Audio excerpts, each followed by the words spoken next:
जय श्री राम। मित्रों, ये एक ऐसी कहानी मैं आपको बताने जा रहा हूँ जिसको अगर आप थोड़ा भी स्किप करते हैं तो आप उस कहानी के उद्देश्य को नहीं समझ पाएंगे। तो इसलिए आपसे निवेदन है कि अगर समय हो तभी आगे बढ़ें, और अगर समय नहीं है तो आप भले ही यहाँ से वीडियो छोड़ दें, लेकिन उससे आपकी गलत राय स्थापित नहीं होगी मेरे या इस वीडियो के विषय में।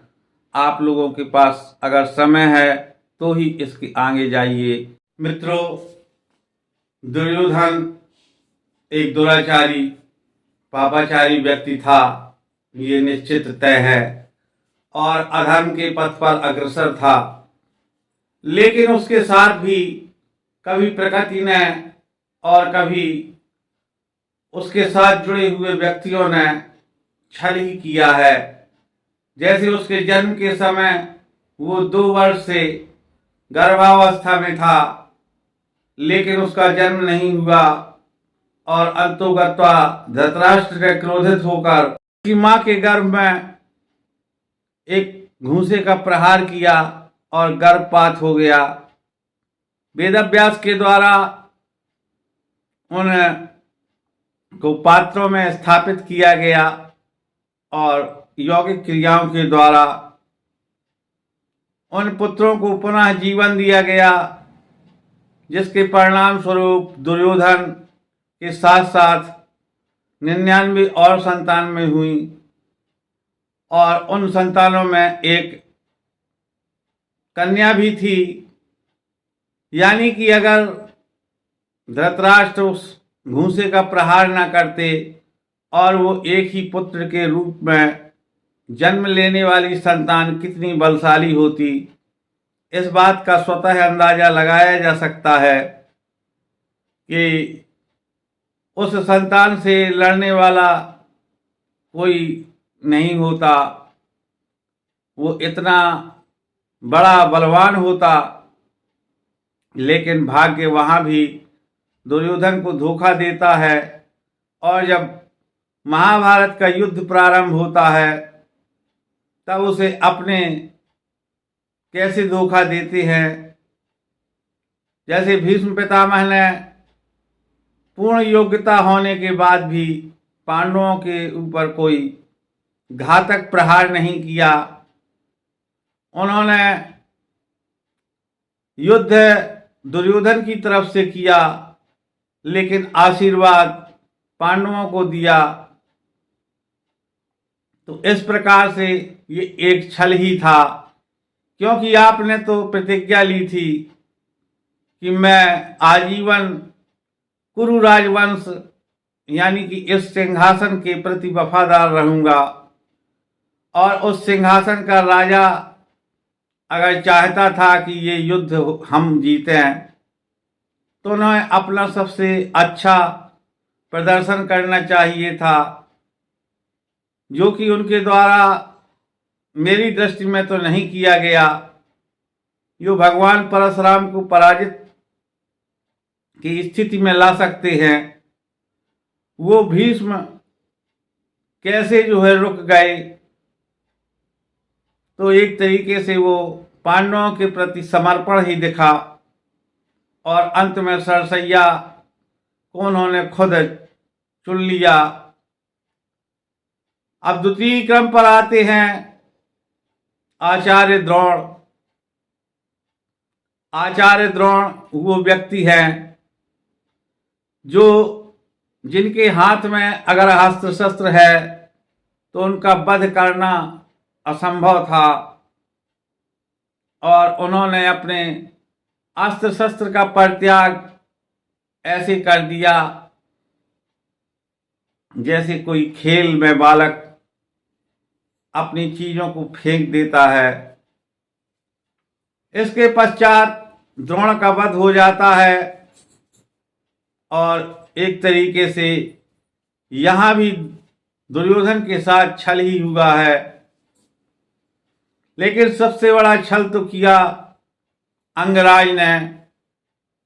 जिस दुर्योधन ने उनको ये नाम दिया अंगराज कर्ण, यानी कि अपने अंग देश का राज्य बिना कुछ सोचे समझे कर्ण को उन्होंने पल भर में दे दिया। उसी कर्ण ने अपने कवच और कुंडल इंद्र को दे दिए, जबकि ये जानते थे कि ये कवच कुंडल ही मेरी सारी शक्ति है। कई बार अर्जुन के हाथों पराजित होने के बाद भी कर्ण ने दुर्योधन को उकसाना बंद नहीं किया। कर्ण को एक तरीके से देखा जाए तो मैं तो यही कहूँगा कि उन्होंने दुर्योधन को धोखे में रखा।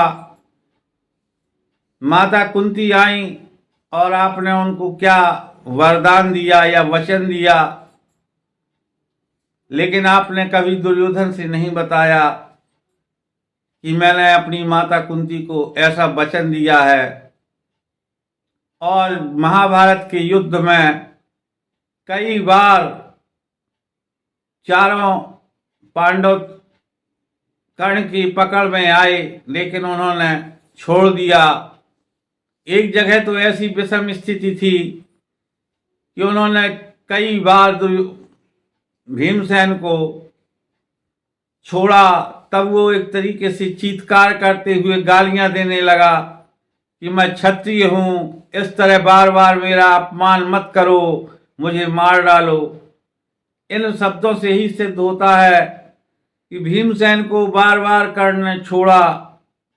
लेकिन जरा विचार करिए, जिस दुर्योधन ने अपने सगे संबंधी केवल एक कर्ण के लिए छोड़ दिए, कर्ण के प्रति उसका समर्पण या अपने स्वार्थ के प्रति कितना बड़ा था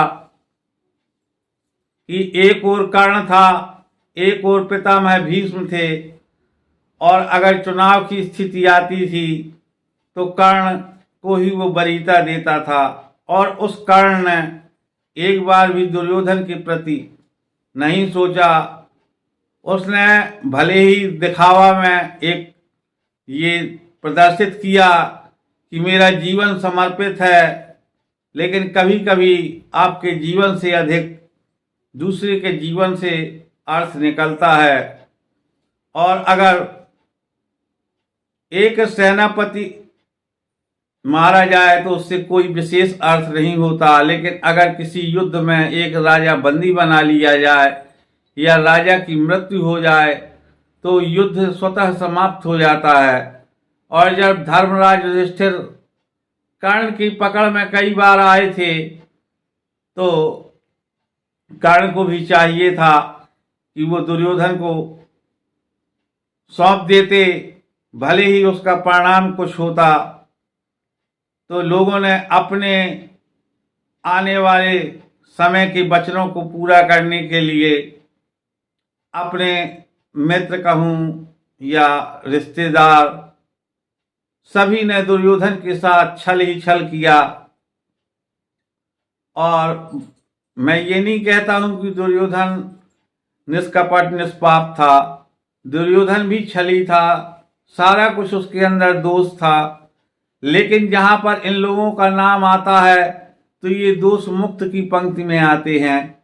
लेकिन आप स्वयं विचार करिएगा और अपने कमेंट्स के द्वारा ये जरूर बताइएगा कि इन बातों के आधार पर किसी को निर्दोष कहा जा सकता है क्या? इस महाभारत के पूरे घटनाक्रम में दुर्योधन भर का दोष दिखाई देता है? आप सभी लोगों के इंतजार में आपके क्या विचार हैं जरूर बताइएगा। अगर चैनल पर नए हैं तो ज़रूर सब्सक्राइब कर लें और वीडियो को लाइक ज़रूर कर दें, जिससे एक मन में उत्साह बनता है कि हमारा वीडियो इतने लोग देख कर गए हैं। आप सभी लोग यहाँ तक बने हुए हैं, बहुत बहुत धन्यवाद है। आप लोग वीडियो को पूरा ज़रूर देखा करें। कभी कभी ऐसा होता है कि किसी एक छोटे से पार्ट को स्किप करने से पूरे वीडियो का सारांश बिगड़ जाता है। इसलिए आप सभी से निवेदन है, धन्यवाद।